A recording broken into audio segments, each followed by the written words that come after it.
Hello दोस्तों, आज है 22 मई 2025 दिन गुरुवार का। हिंदी तिथि ज्येष्ठ कृष्ण दशमी। और आइए बात करते हैं आज के मुख्य समाचार, बड़ी खबरें, देश और दुनिया का ताजा अपडेट लेकर हाजिर हो गए। आज का ये वीडियो दोस्तों बहुत ही महत्वपूर्ण होने वाला है। कर्मचारियों के लिए स्पेशल अपडेट आया है, किसान भाइयों के लिए, माताओं और बहनों के लिए और आम जनता से जुड़े कई महत्वपूर्ण फैसले जानेंगे। वीडियो में आपको बहुत मजा आने वाला है। पूरा वीडियो आप ध्यान से आखिर तक जरूर देखते रहिएगा, है ना। तो बिना टाइम विलंब के शुरुआत करते हैं आज की पहली बड़ी खबर। सबसे पहले तो आपको बताएं कि प्रधानमंत्री नरेंद्र मोदी आज गुरुवार को राजस्थान के बीकानेर से 103 रेलवे स्टेशनों का उद्घाटन करेंगे। भारतीय रेलवे इंफ्रास्ट्रक्चर को नया रूप देने के लिए पीएम मोदी आज 22 मई को राजस्थान के बीकानेर से अमृत भारत स्टेशन योजना के तहत 18 राज्यों में 103 रेलवे स्टेशनों का उद्घाटन करेंगे। अमृत भारत स्टेशन योजना की एक खास बात यह रहेगी कि स्टेशनों के डिजाइन में स्थानीय संस्कृति और वास्तुकला को भी शामिल किया जा रहा है, यानी रेलवे के लिए और आम जनता के लिए आज का दिन ऐतिहासिक रहने वाला है। भारतीय रेलवे के आधुनिकीकरण की दिशा में एक ऐतिहासिक कदम 103 अमृत भारत रेलवे स्टेशन का उद्घाटन होने वाला है। आज प्रधानमंत्री नरेंद्र मोदी राजस्थान के दौरे पर रहेंगे, करणी माता मंदिर में दर्शन भी करेंगे। साथ ही पीएम मोदी बीकानेर मुंबई एक्सप्रेस को हरी झंडी भी दिखाएंगे। पीएम मोदी आज कई परियोजनाओं का उद्घाटन और शिलान्यास करेंगे और इन परियोजनाओं की कुल लागत 26,000 करोड़ रुपए से भी ज्यादा है। इसमें रेलवे, सड़क, बिजली, जल और अक्षय ऊर्जा से जुड़ी योजनाएं शामिल है। और जब बात राजस्थान की हो रही है तो आपको बताएं कि आज राजस्थान बोर्ड 12वीं का रिजल्ट शाम 5 बजे घोषित किया जाएगा। आर्ट्स, साइंस और कॉमर्स का एक साथ रिजल्ट जारी होने वाला है। राजस्थान माध्यमिक शिक्षा बोर्ड यानी आरबीएसई 12वीं की कक्षा का परीक्षा परिणाम आज गुरुवार को शाम 5 बजे घोषित करेगा। सभी विद्यार्थियों को हमारी टीम की ओर से एडवांस में रिजल्ट की बहुत बहुत शुभकामनाएं। और आपको बताएं 25 मई को दिल्ली में 21 एनडीए शासित राज्यों के मुख्यमंत्रियों की एक महत्वपूर्ण बैठक भी होगी और इस बैठक में सुशासन, नक्सल विरोधी अभियान, ऑपरेशन सिंदूर, जातीय जनगणना और बिहार चुनाव जैसी अहम मुद्दों पर चर्चा होने वाली है। प्रधानमंत्री नरेंद्र मोदी के नेतृत्व में यह बैठक राष्ट्रीय सुरक्षा और विकास पर केंद्रित होगी। एनडीए शासित राज्यों के समन्वित प्रयासों को मजबूती मिलेगी, यानी राजधानी दिल्ली में 25 मई को 21 एनडीए शासित राज्यों के मुख्यमंत्रियों की मौजूदगी में मुख्यमंत्री परिषद की बैठक होने वाली है। साथ ही आपको बताएं प्रधानमंत्री नरेंद्र मोदी 26 तारीख को गुजरात जाएंगे और देश के पहले 9000 हॉर्स पावर इलेक्ट्रिक इंजन का अनावरण भी करेंगे। रोड शो और कई कार्यक्रमों में हिस्सा लेंगे। अच्छा, इसके अलावा एक बड़ी खबर आ रही है। भारत ने पाकिस्तान हाई कमीशन के एक और अफसर को निकाल दिया है। 24 घंटे में देश छोड़ने के लिए कहा गया है। भारत ने बुधवार शाम को पाकिस्तान हाई कमीशन के एक और अधिकारी को 24 घंटे के भीतर देश छोड़ने का आदेश दे दिया है, यानी ऐसा 8 दिनों में दूसरी बार हुआ है। इससे पहले 13 मई को एक अफसर को पर्सोना नॉन ग्राटा घोषित कर भारत से जाने को कहा था। विदेश मंत्रालय ने कहा कि ये जो अफसर है अपने पद के अनुरूप काम नहीं कर पा रहा था। सूत्रों के मुताबिक निष्कासित अफसर पर भारत के खिलाफ जासूसी जैसे गंभीर आरोप भी बताए जा रहे हैं। अच्छा, अगली बड़ी खबर आ रही है। देखिए आप, भारत के ऑपरेशन सिंदूर से पाकिस्तान अभी भी बुरी तरह से घबराया हुआ है और भारत से वार्ता के लिए पाकिस्तान लगातार तीसरे पक्ष की मध्यस्थता की गुहार लगा रहा है, जबकि भारत ने द्विपक्षीय वार्ता पर ही जोर दिया है। पहलगाम आतंकी हमले के जवाब में भारत के ऑपरेशन सिंदूर से पाकिस्तान के प्रधानमंत्री शहबाज शरीफ घबराए हुए हैं और अब वे भारत से वार्ता के लिए तीसरे पक्ष की मध्यस्थता की गुहार लगा रहे हैं। अच्छा, अगली बड़ी खबर आ रही है दोस्तों। क्या हो जब आप आसमान में हो, हवाई जहाज में, एरोप्लेन में, और उस एरोप्लेन में कुछ तकनीकी खराबी आ जाए और पूरा एरोप्लेन ही डावाडोल होने लगे, 227 यात्री उसमें बैठे हुए हो। ऐसी ही घटना हुई है। दिल्ली से श्रीनगर जा रही थी फ्लाइट। दिल्ली से श्रीनगर जा रही है इंडिगो एयरलाइंस की फ्लाइट बुधवार शाम टर्बुलेंस में फंस गई और जैसे ही फ्लाइट में झटके लगने शुरू हुए उसमें सवार यात्री डर के मारे चीखने लगे। वो तो गनीमत रही कि फ्लाइट में 227 यात्री सवार थे और सभी यात्री और एयर क्रू पूरी तरह सुरक्षित रहे। सुरक्षित लैंडिंग के बाद ये देखा गया तो फ्लाइट की नोज कोन यानी आगे का हिस्सा जो है वो टूटा हुआ मिला। ये आप देख सकते हैं, फ्लाइट का आगे का हिस्सा क्रैक हो रहा है और लोगों की सांसें आसमान में अटकने लगी। चलिए बड़ी खबर देखिए। अप्रैल में घरेलू हवाई यात्रियों की जो संख्या है उसमें 8.5% की बढ़ोतरी हुई है। 1,43,00,000 लोगों ने यात्रा की। साथ ही आप देखिए ऑपरेशन सिंदूर में महिला जवानों ने भी मोर्चा संभाला था। बीएसएफ के डीआईजी ने कहा कि पाकिस्तान के बंकर तबाह किए, 50 आतंकियों को घुसपैठ से रोका। बीएसएफ के जवान पहले से ही अलर्ट थे।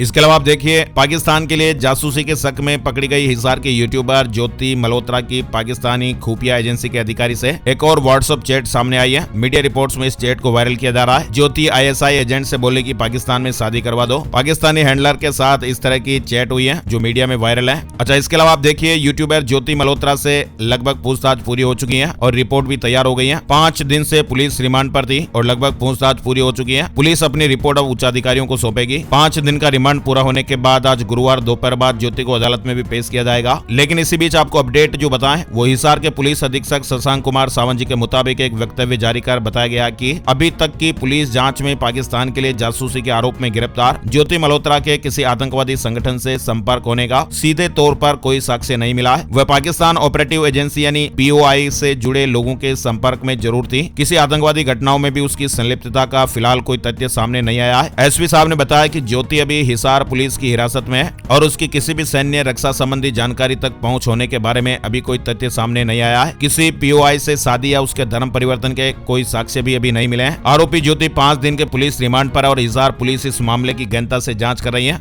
प्रोटोकॉल के अनुसार कुछ केंद्रीय जांच संस्थाओं ने भी आरोपी ज्योति से पूछताछ की है। हिसार पुलिस ने एक प्रेस नोट जारी कर इस मामले को लेकर जो भी फिलहाल का ताजा अपडेट है वो शेयर किया है। साथ ही हिसार पुलिस ने यह भी अपडेट दिया कि यह देखा जा रहा है कि अनुसंधान के दौरान प्रिंट, इलेक्ट्रॉनिक और सोशल मीडिया पर बहुत सारी तथ्यहीन खबरें भी चल रही हैं। तथ्यहीन खबरें न सिर्फ अनुसंधान को प्रभावित करती हैं बल्कि ऐसे मामलों में सीधे तौर पर राष्ट्रीय सुरक्षा को भी प्रभावित करती हैं। तो इसलिए प्रिंट, इलेक्ट्रॉनिक और सोशल मीडिया पर फैली हुई कुछ अफवाहों का खंडन करते हुए हिसार पुलिस ने प्रेस नोट जारी करते हुए कई सारी बातें शेयर की हैं। उन्होंने कहा कि पूरे मामले में जांच हिसार पुलिस कर रही है और आरोपी हिसार पुलिस के ही हिरासत में है। कुछ केंद्रीय जांच संस्थाएं आरोपी से समय समय पर पूछताछ कर रही हैं, पर इनमें से किसी भी संस्था को आरोपी की हिरासत नहीं सौंपी गई। तो मीडिया में जो ढोल धमाके के साथ जो धड़ाधड़ ऐसे खबरें आप सुनते हैं, उन पर विश्वास करने से पहले कुछ जरूरी अपडेट्स और ऑफिशियल अपडेट भी आप जरूर लिया करें, ताकि जो सही अपडेट है, सही जानकारियां वो आप तक पहुंचे। हिसार पुलिस ने प्रेस नोट में आगे बताया कि आरोपी की किसी भी सैन्य, रक्षा या रणनीतिक जानकारी तक पहुंच होने के बारे में कोई तथ्य अभी तक सामने नहीं आया है। पुलिस द्वारा जब्त इलेक्ट्रॉनिक उपकरणों को फिलहाल जांच के लिए फोरेंसिक लैब भेजा गया है, जहां पर विश्लेषण जारी है और अभी तक विश्लेषण का जो परिणाम है वो हिसार पुलिस को सौंपा नहीं गया है। साथ ही आरोपी के व्हाट्सएप चैट के बारे में अभी कुछ भी टिप्पणी नहीं किया जा सकता, उन्होंने ऐसा कहा है। अच्छा, इसके अलावा आरोपी की कथित डायरी के जो पन्ने सार्वजनिक रूप से दिखाए जा रहे हैं वो भी पुलिस के कब्जे में नहीं है।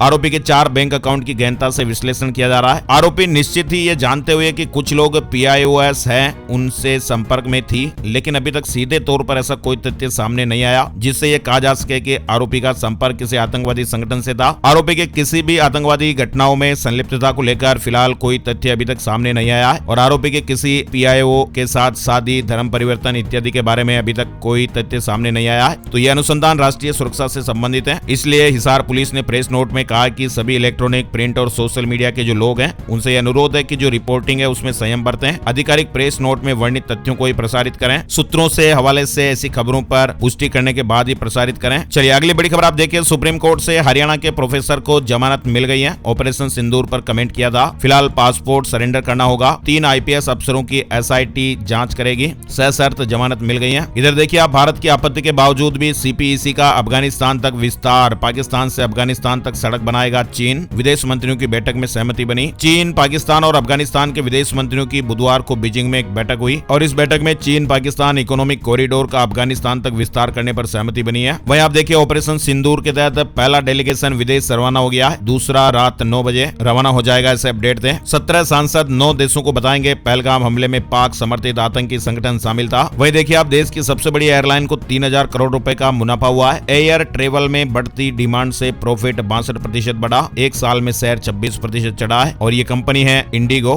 और वक्फ कानून पर सुप्रीम कोर्ट में लगातार दूसरे दिन सुनवाई हुई। केंद्र ने कहा कि वक्फ का इस्लाम में जिक्र है, लेकिन इस्लाम का अनिवार्य हिस्सा नहीं। चलिए अगली बड़ी खबर आ रही है। छत्तीसगढ़ के अबूझमाड़ में 27 नक्सलियों का एनकाउंटर हो गया। 1.5 करोड़ का इनामी नक्सली भी मारा गया। सभी की बॉडी और हथियार भी बरामद हो गए। फिलहाल इस मामले में एक जवान भी शहीद हो गया। 27 नक्सली मारे गए। केंद्रीय गृह मंत्री अमित शाह ने इसे नक्सलवाद को खत्म करने की लड़ाई में एक ऐतिहासिक उपलब्धि करार देते हुए कहा है, मार्च 2026 तक देश से नक्सलवाद का खात्मा हो जाएगा। चलिए बड़ी खबर देखिए। मिजोरम देश का पहला पूर्ण साक्षर राज्य बना है। 98.2% हुआ literacy rate. Ministry of education के 95% बेंचमार्क को पार किया। मंगलवार को मिजोरम के मुख्यमंत्री लाल दुहोमा ने मिजोरम को देश का पहला पूर्ण साक्षर राज्य घोषित किया है। मिजोरम यूनिवर्सिटी में हुए एक कार्यक्रम में उन्होंने ये घोषणा की। मुंबई प्लेऑफ में पहुंचने वाली चौथी टीम बन गई है। दिल्ली को 59 रन से हरा दिया। मुंबई इंडियंस ने आईपीएल 2025 के प्लेऑफ में प्रवेश कर लिया है। चलिए आगे बढ़ते हैं। बड़ी खबर देखिए। अमेरिका के लिए नया डिफेंस सिस्टम बनवा रहे डोनाल्ड ट्रंप। गोल्डन डोम स्पेस से होने वाले हमले भी रोकेगा। इजरायली आयरन डोम से भी ये ज्यादा मजबूत होगा। यानी इजरायल के आयरन डोम की तरह ही अमेरिका भी खुद का डिफेंस सिस्टम गोल्डन डोम बनाने जा रहा है। अमेरिका के राष्ट्रपति डोनाल्ड ट्रंप ने मंगलवार को इसका ऐलान करते हुए कहा कि इसके लिए एक डिजाइन भी चुन लिया गया है और ट्रंप ने कहा कि गोल्डन डोम उनके कार्यकाल के आखिर तक चालू हो जाएगा। एक बार तैयार होने पर यह मिसाइलों को रोकने में सक्षम होगा, भले ही उन्हें दुनिया के किसी भी हिस्से से लॉन्च किया जाए। वही देखिए आप, फ्रांस और जापान को चाहिए ऑपरेशन सिंदूर में तबाह चीनी मिसाइल। भारत से PL-15 का मलबा मांगा। भारतीय वायुसेना ने ऑपरेशन सिंदूर के दौरान पाकिस्तान की PL-15E मिसाइल को अपने एयर डिफेंस सिस्टम से तबाह कर दिया था और ये मिसाइल चीन में बनी थी। मीडिया रिपोर्ट्स के मुताबिक 5 देश यानी 5 आइज देश जो है अमेरिका, ब्रिटेन, ऑस्ट्रेलिया, कनाडा और न्यूजीलैंड के अलावा फ्रांस और जापान भी इस मिसाइल के मलबे की जांच करना चाहते हैं ताकि ये पता कर सके कि इसे बनाने के लिए चीन ने किन टेक्नोलॉजी का इस्तेमाल किया है। चलिए कर्मचारियों से जुड़ी बड़ी खबर आ रही है। केंद्रीय कर्मचारियों की सैलरी 18,000 से 51,000 हो जाएगी। 8वां वेतन आयोग 1 जनवरी से लागू होगा। बेसिक सैलरी करीब 3 गुना बढ़ाए जाने की उम्मीद है। सरकार 8वें वेतन आयोग को 1 जनवरी 2026 से लागू करेगी। वेतन आयोग को 16 जनवरी 2025 को मंजूरी दी गई थी और इसी बीच सरकार को सुझाव दिया गया कि कर्मचारियों के लेवल को मर्ज किया जाए। साथ ही यह उम्मीद की जा रही है कि वेतन आयोग 2.86 तक का फिटमेंट फैक्टर लागू कर सकता है और इससे केंद्रीय कर्मचारियों की जो सैलरी है वो 40,000 रुपए से बढ़कर 1 लाख रुपए तक हो सकती है। वहीं सैलरी, पेंशन और अलाउंस भत्ते को रिवाइज किए जाने से 50 लाख से ज्यादा केंद्र सरकार के कर्मचारियों और लगभग 65 लाख पेंशनर्स को लाभ मिलेगा। वहीं देखिए आप केंद्रीय कर्मचारियों के लिए गुड न्यूज है। सरकार ने यूपीएस कैलकुलेटर लॉन्च कर दिया है। वित्त मंत्रालय के वित्तीय सेवा विभाग ने सोशल मीडिया पर जानकारी देते हुए बताया कि एनपीएस ट्रस्ट ने यूनिफाइड पेंशन स्कीम यानी यूपीएस कैलकुलेटर लॉन्च किया है। ये कैलकुलेटर एनपीएस और यूपीएस दोनों के तहत कस्टमर को पेंशन अनुमान पेश करता है। ईपीएफओ ने मार्च 2025 के दौरान 14,58,000 मेंबर जोड़े हैं। कर्मचारी भविष्य निधि संगठन ईपीएफओ ने मार्च 2025 के लिए अनंतिम पेरोल डेटा जारी किया है। साथ ही आपको बताएं ईपीएफओ ने फॉर्म 13 में कई बड़े बदलाव किए हैं, जिसके बाद पीएफ अकाउंट में जमा होने वाली ब्याज टैक्सेबल होगी या फिर नॉन टैक्सेबल, इसके बारे में भी आसानी से पता किया जा सकेगा। पैसे ट्रांसफर करने से लेकर कई सारे जो काम है वो तुरंत हो पाएंगे। ईपीएफओ ने भी हाल ही में कई ऐसे अपडेट्स का अनाउंसमेंट किया था जो ईपीएफ मेंबर्स के लिए काफी फायदेमंद है। वहीं आपको बताएं 20 रुपए के नोट को लेकर खबरें चल रही थी और ताजा अपडेट ये आया कि 20 रुपए का जो नया नोट है वो आ चुका है। भारतीय रिजर्व बैंक ने अब आधिकारिक तौर से नए डिजाइन वाला 20 रुपए का नोट जारी कर दिया है। नोट का डिजाइन इसी तरह से रखा गया है जो पुराने नोट जैसा ही लगे। फिलहाल जो पुराने नोट है वो भी चलते रहेंगे। चलिए बड़ी खबर देखिए, अब गलत अकाउंट में नहीं जाएगी यूपीआई पेमेंट। एनपीसीआई ने इंतजाम किया है। एनपीसीआई ने नया नियम जारी कर दिया है जिसके अनुसार अब जब कोई व्यक्ति यूपीआई से पैसे भेजेगा तो ट्रांजैक्शन स्क्रीन पर रिसीवर का वही नाम दिखाई देगा जो उसके बैंक के रिकॉर्ड में दर्ज है। डिजिटल इंडिया की दिशा में देश लगातार आगे बढ़ रहा है। लाखों लोग रोजाना अपने छोटे बड़े भुगतान यूपीआई के माध्यम से करते हैं और इसीलिए एनपीसीआई ने यह महत्वपूर्ण कदम उठाया है। नया नियम जारी किया गया है एनपीसीआई की तरफ से, जिसके अनुसार अब जब कोई व्यक्ति यूपीआई से पैसे भेजेगा तो ट्रांजैक्शन स्क्रीन पर रिसीवर का वही नाम आएगा जो उसके बैंक खाते में दर्ज है।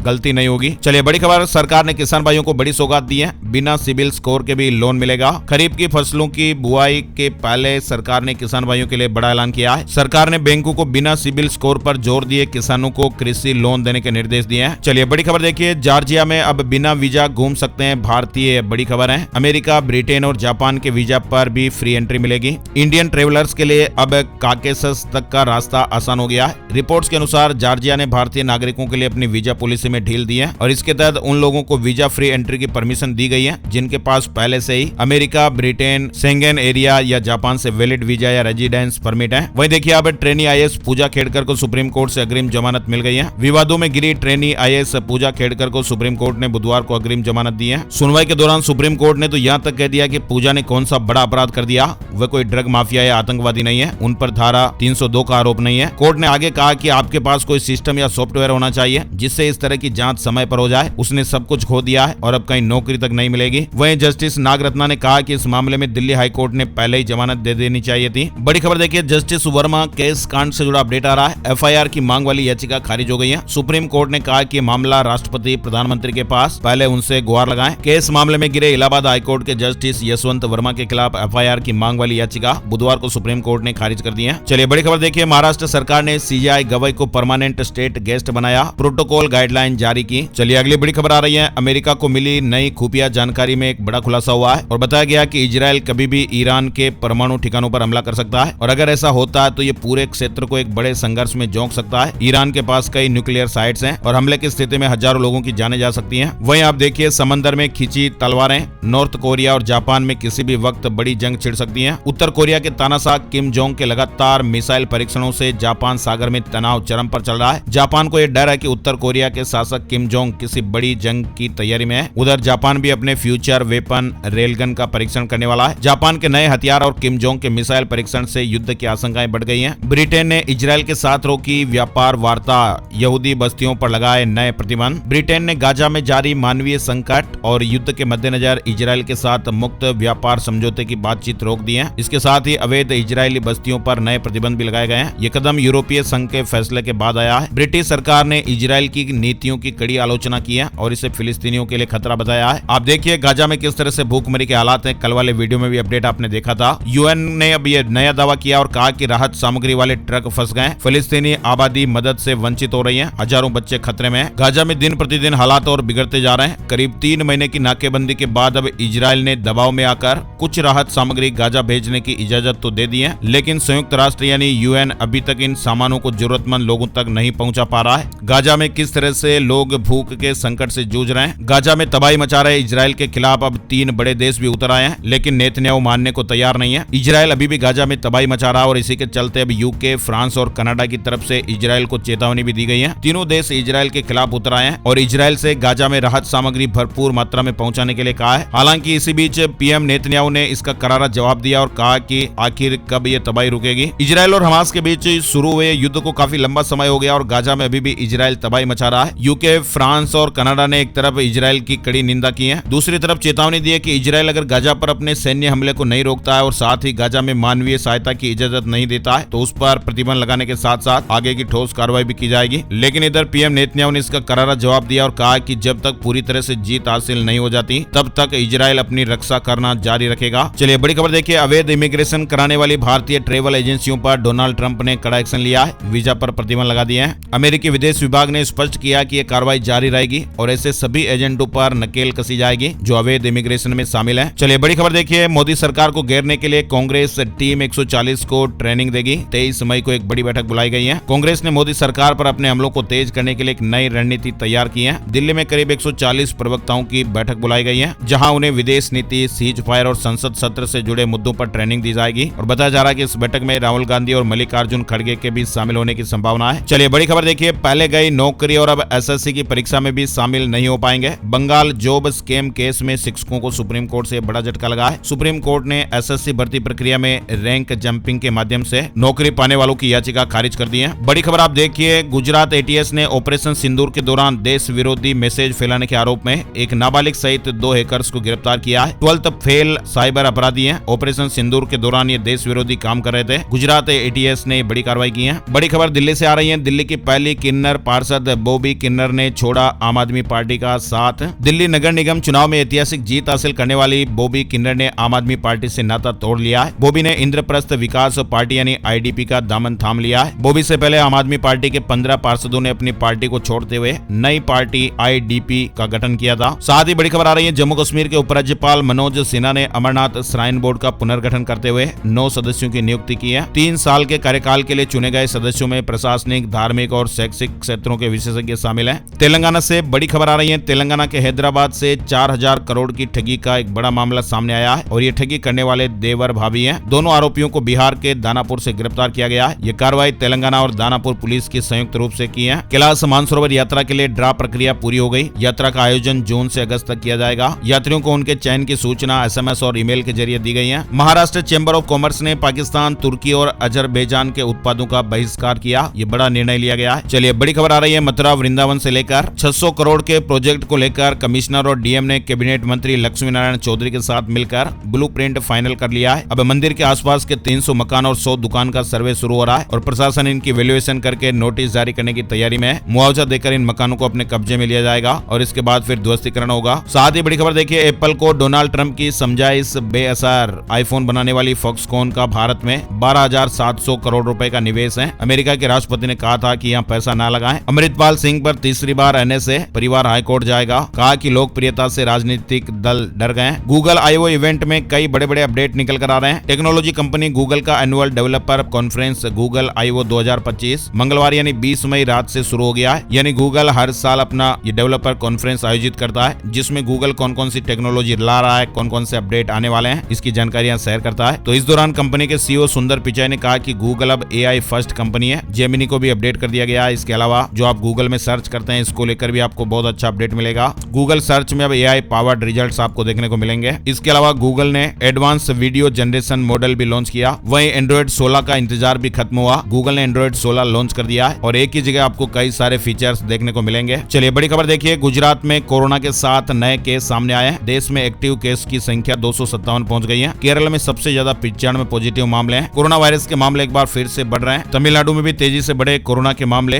पॉजिटिविटी रेट रेट में 106% की वृद्धि हुई है। खास करके तमिलनाडु, केरल और महाराष्ट्र में कोरोना के मामले में वृद्धि देखी गई। एक हफ्ते में तमिलनाडु में एक्टिव मामले 2 गुने से ज्यादा हो गए। वहीं आपको बताएं, एशिया के अन्य देशों जैसे हांगकांग, सिंगापुर में भी वायरस के मामलों में बढ़ोतरी देखी जा रही है। स्वास्थ्य अधिकारी नए वेरिएंट की जांच कर रहे हैं। चलिए आगे बढ़ते हैं। बड़ी खबर उत्तर प्रदेश से आ रही है। सीएम योगी आदित्यनाथ ने कोविड को लेकर समीक्षा बैठक भी की है और कहा कि अभी पैनिक जैसे हालात नहीं है। मेडिकल सुविधाओं को लेकर अलर्ट किया गया। हरियाणा में HTET परीक्षा की तारीख घोषित हो गई है। 26 और 27 जुलाई को पेपर होगा। गृह जिले में सेंटर बनाए जाएंगे। सेंटरों पर CCTV जैमर भी लगाए जाएंगे। वहीं आप देखिए, भाखड़ा डैम से पंजाब हरियाणा के लिए पानी छोड़ा। सीएम भगवंत मान ने कहा कि अगले साल 21 मई तक देंगे। वहीं नांगल बांध यानी डैम की सुरक्षा CISF के जिम्मे रहेगी। हरियाणा में जेल वार्डन के 1300 पदों पर भर्तियां होगी। सीएम ने करनाल में ये बड़ी घोषणा की है। जेल ट्रेनिंग अकादमी शुरू हुई। 3 नई जेल भी बनेंगी। हरियाणा के किसानों से कर्ज का ब्याज वसूलने पर रोक। पहले वसूला गया ब्याज भी लौटाने के आदेश। हरियाणा के किसानों को अब फसली कर्जे पर ब्याज नहीं देना होगा। सरकार ने अधिकारियों को आदेश जारी कर दिए हैं और कहा कि किसानों से ब्याज की वसूली न की जाए। कोऑपरेटिव बैंक के जनरल मैनेजर की ओर से अब एक आदेश जारी कर दिया गया है, जिसमें कहा गया है कि लोन पर किसी भी तरह का ब्याज नहीं लिया जाएगा। 4 महीने के बाद बिटकॉइन ने रिकॉर्ड बनाया है। जनवरी 2025 के बाद बिटकॉइन एक बार फिर ऑल टाइम हाई पर पहुंच गया। बिटकॉइन में इस तेजी के पीछे टैरिफ विवाद का हल होते हुए दिखाई देना भी माना जा रहा है। साथ ही शेयर बाजार के खिलाड़ियों को सेबी ने अलर्ट जारी किया है और कई सोशल मीडिया अकाउंट से कहा गया है कि सतर्क हो जाइए। सेबी के अनुसार ठग सोशल मीडिया पर फर्जी इन्वेस्टमेंट रिकॉर्ड और प्रॉफिट डिटेल दिखाकर पहले तो निवेशकों को गुमराह करते हैं और फिर अपनी बातों में उलझाकर निवेशकों का पैसा लूटते हैं। तो ऐसे लोगों को अलर्ट किया गया है। साथ ही एक बड़ी खबर आ रही है। मॉर्गन स्टैनली का यह अनुमान है कि जून 2026 की शुरुआत में सेंसेक्स 1 लाख को छू सकता है। वहीं आप देखिए, चेक बाउंस हुआ तो अब खैर नहीं, 2 गुना जुर्माना से लेकर अकाउंट फ्रीज तक कई नए नियम आप देखिए। सरकार ने चेक बाउंस के पूरे मामले को बेहद गंभीर मानते हुए इस पर 2 गुना जुर्माने का प्रावधान किया है। अगर किसी चेक की रकम 50,000 रुपए और वह बाउंस हो जाता है तो पेनल्टी 1 लाख रुपए तक हो सकती है। इसलिए अगर आप भी किसी को पेमेंट देने के लिए चेक का इस्तेमाल करते हैं तो सतर्क हो जाइए। सरकार ने चेक बाउंस से जुड़े नियमों को और सख्त कर दिया है। 2 गुना जुर्माना तो भरना पड़ ही सकता है और इतना ही नहीं, बैंक अकाउंट फ्रीज होने से लेकर जेल जाने तक का रास्ता भी साफ साफ खुल जाएगा। नए कानून के तहत NI एक्ट की धारा 138 के तहत चेक बाउंस होने पर आरोपी को 2 साल तक की जेल या जुर्माना या फिर दोनों सजाएं हो सकती हैं। चलिए बड़ी खबर आप देखिए, साइबर फ्रॉड में लोगों ने गवाए 36,450 करोड़ रुपए। इसलिए अलर्ट रहने का जमाना है। देश में जितनी तेजी से डिजिटलीकरण हुआ है उतने ही ज्यादा साइबर फ्रॉड भी बढ़ रहे हैं। सरकार को मिली शिकायतों के हिसाब से साइबर फ्रॉड में गवाई गई राशि 36,450 करोड़ रुपए तक जा चुकी है। लेकिन आपको बताएं, अब इसकी बहुत जल्द वसूली भी होगी। सरकार ने इसके लिए एक नया E0 FIR सिस्टम डेवलप किया है। हमने पहले वाले वीडियो में आपको बताया था।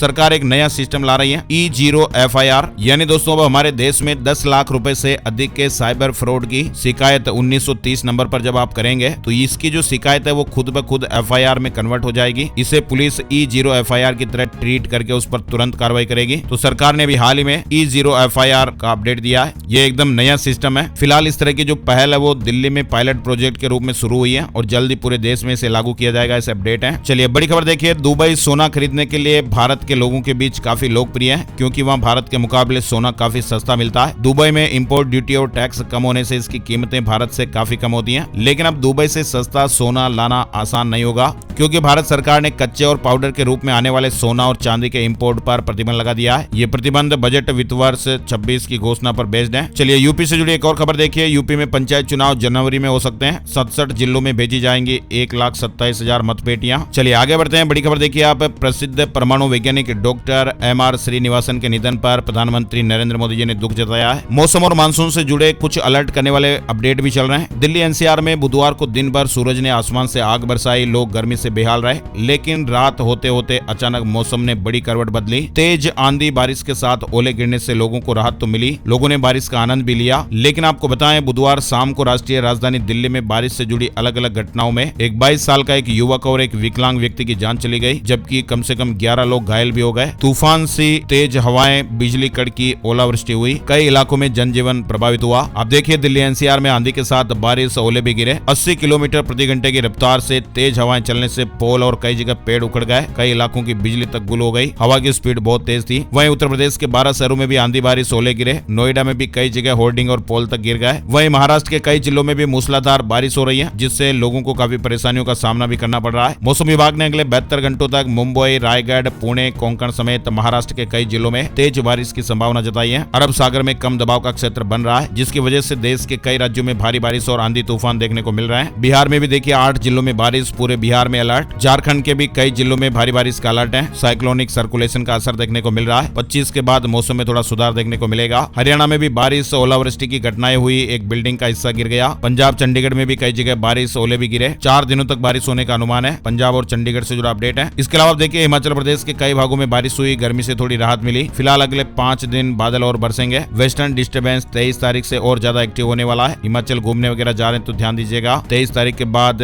वेस्टर्न डिस्टर्बेंस और ज्यादा एक्टिव हो जाएगा। चलिए बड़ी खबर देखिए, 26 मई से ओपन होगा द लीला होटल्स का आईपीओ। 28 मई तक रिटेल निवेशक पैसा लगा पाएंगे। शेयर मार्केट न्यूज अपडेट में आपको बताएं, सेंसेक्स 410 अंक चढ़कर 81,597 के स्तर पर बंद हुआ। निफ्टी में भी 130 अंकों की तेजी रही और ये 24,813 के स्तर पर बंद हुआ है। राजस्थान आरपीएससी से जुड़ा अपडेट आ रहा है। आवेदन में करेक्शन के साथ फॉर्म भी विड्रॉ कर सकेंगे। राजस्थान लोक सेवा आयोग की ओर से 29 जुलाई से 1 अगस्त 2025 तक होने वाली 3 विभिन्न परीक्षाओं में आवेदन करने वाले कैंडिडेट्स के लिए अपडेट है। यूपी से जुड़ी एक और बड़ी खबर देखिए आप, उत्तर प्रदेश में इस बार ऑनलाइन होंगे टीचर्स के तबादले। 15 जून तक खत्म हो जाएगी प्रक्रिया। मंत्री जी की अनुमति से 20% तक ट्रांसफर हो सकेंगे। साथ ही देखिए लखनऊ में बिजली कंपनियों के निजीकरण का विरोध। यूपी में 58,000 संविदा कर्मी भी 17 जून से काम बंद करेंगे। वेतन बढ़ोतरी की भी मांग हो रही है। वहीं आप देखिए उत्तर प्रदेश में 50 लाख उपभोक्ताओं के कारण बिजली महंगी हो सकती है। कंपनी का दावा कि इन्होंने कभी बिल ही जमा नहीं किया। 36,000 करोड़ रुपए बकाया है। वहीं आप नोएडा से जुड़ी एक बड़ी खबर देखिए, नोएडा में 150 इमारतों पर लिखा गया कि ये बिल्डिंग अवैध है। 125